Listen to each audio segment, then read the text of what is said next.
Okay, magandang umaga sa ating lahat, sa mga ginigiliw kong mga kapatid at sa ating mga minamahal na taga-subaybay. Purihin natin ang Diyos. Amen? Amen. Amen. Okay, magpatuloy na tayo.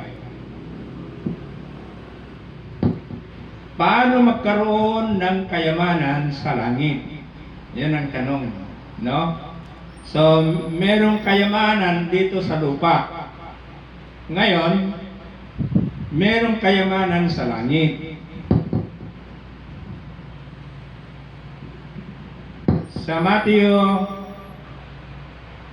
chapter 6 verse 19 to 20.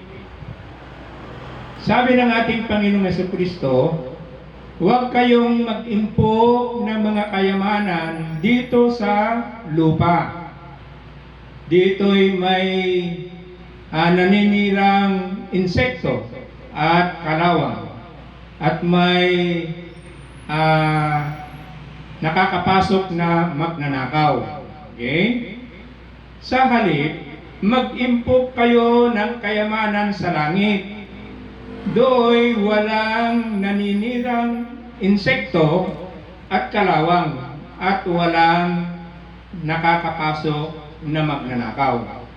So, nais ng ating Panginoong Jesucristo na huwag tayong mag-impok dito ng kayamanan sa lupa para sa ating sarili. Kundi, ang nais niya ay mag-impok tayo ng kayamanan sa langit. Okay? Tanong, paano tayo makapag-impok ng kayamanan sa langit? Yung pamamaraan niya, paano tayo makapag-impok ng kayamanan sa langit? Pagpatuloy natin. Sa Luke chapter 18 verse 22 to 23. Pagkarinig nito ay sinabi ni Jesus. Ano yung narinig ni Jesus? Yung isang mayaman na lalaki na tinatanong niya kung paano ba magkaroon ng buhay na walang hanggan. Ang sabi ni Kristo, nung narinig niya, sinabi ni Jesus na gawin mo yung mga kautusan, yung kautusan ni Moses. Ay sabi niya, nagawa ko na yun. Ngayon, isang bagay pa ang kailangan sa iyo.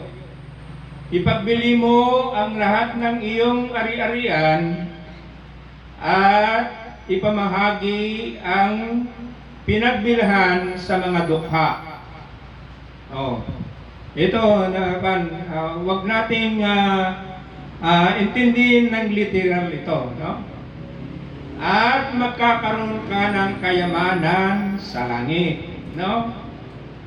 So, yun yung sinabi niya. So, meron pa tayong dapat gawin, no? Yung ari-arian natin ay ibenta natin at ipamahagi sa mga dukha.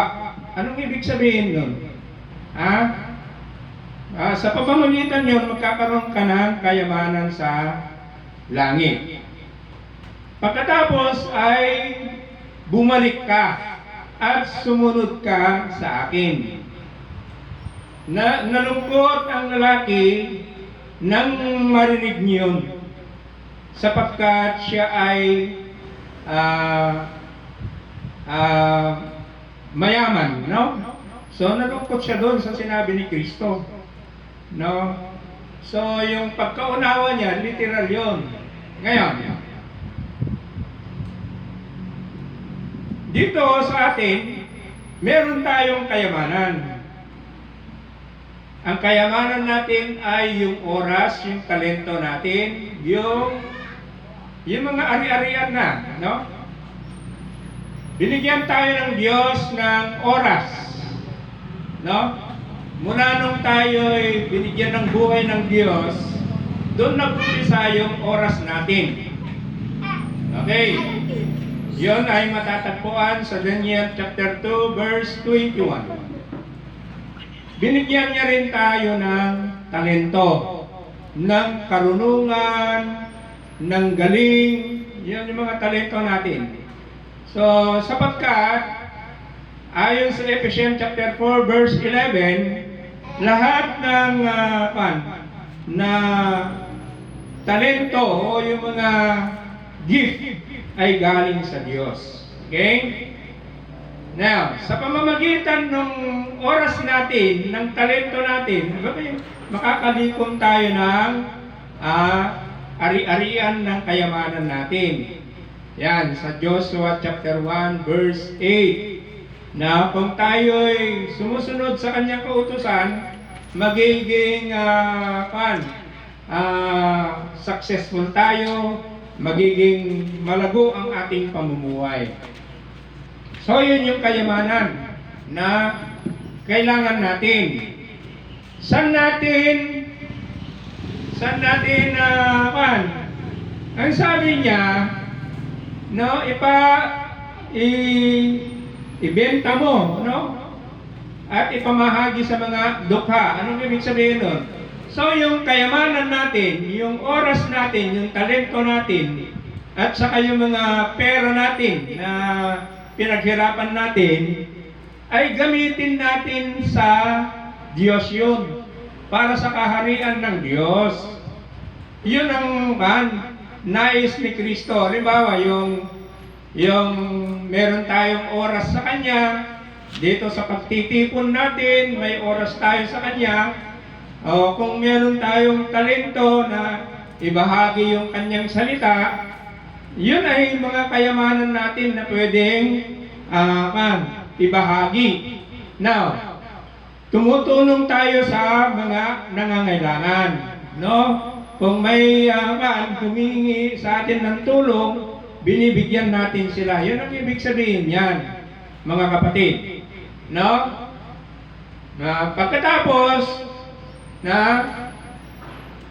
bumalik ka sa akin at sumunod ka, bumalik ka at sumunod ka sa akin. Okay? No? So, yun ang nais ng Diyos. Yung oras natin, igugol natin sa Kanyang mga gawain. Yung talento natin, ibahagi natin sa Kanyang gawain.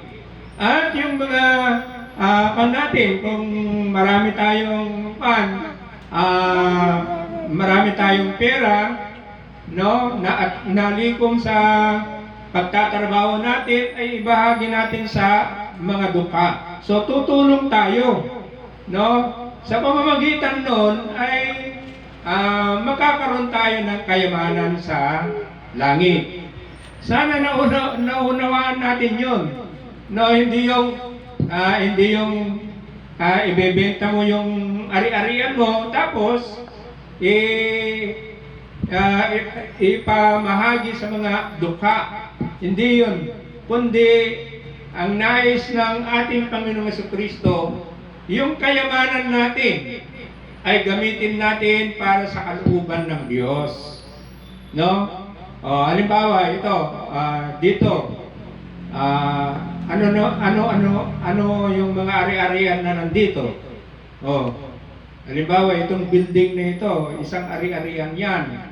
At yan ay ginagamit natin para tayo magpuri sa Diyos, para tayo makapag-aral ng salita ng Diyos. Yun ang ibig sabihin ng pagbebenta ng kayamanan o ari-arian natin.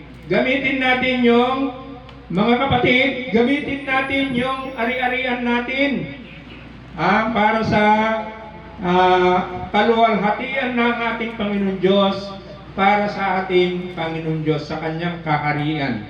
Sa pamamagitan nun ay magkakamit tayo ng kayamanan sa langit. Sana naintindihan natin ito. Okay? Amen? Amen. Okay.